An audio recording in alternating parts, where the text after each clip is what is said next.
Hey guys, today we're going to run on our project TikTok Legion, and all you have to do is to launch the TikTok application. And from here, you're going to tap on your profile, and then you're going to tap on the three lines, then tap on settings and privacy. From here, the only way that we can actually see the TikTok Legion is by heading over to the account. And in here, we are going to download our data. From there, once you have requested for a data and it has finished downloading, you're going to tap on download, and then once it is done, it's going to appear at your files.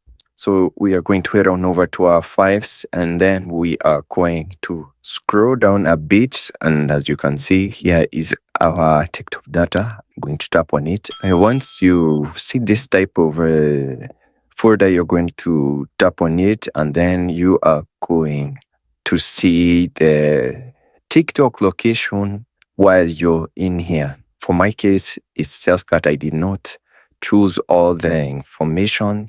I did choose some, but in your case, I would like you to choose all the information while you are here at TikTok when you are requesting your data from them. So you're going to make sure that you is on the informations. On mine, I had put it on custom. That's why I wasn't able to see all the informations. So thank you guys for watching this video. Please like and subscribe, and I'll see you guys on the next video.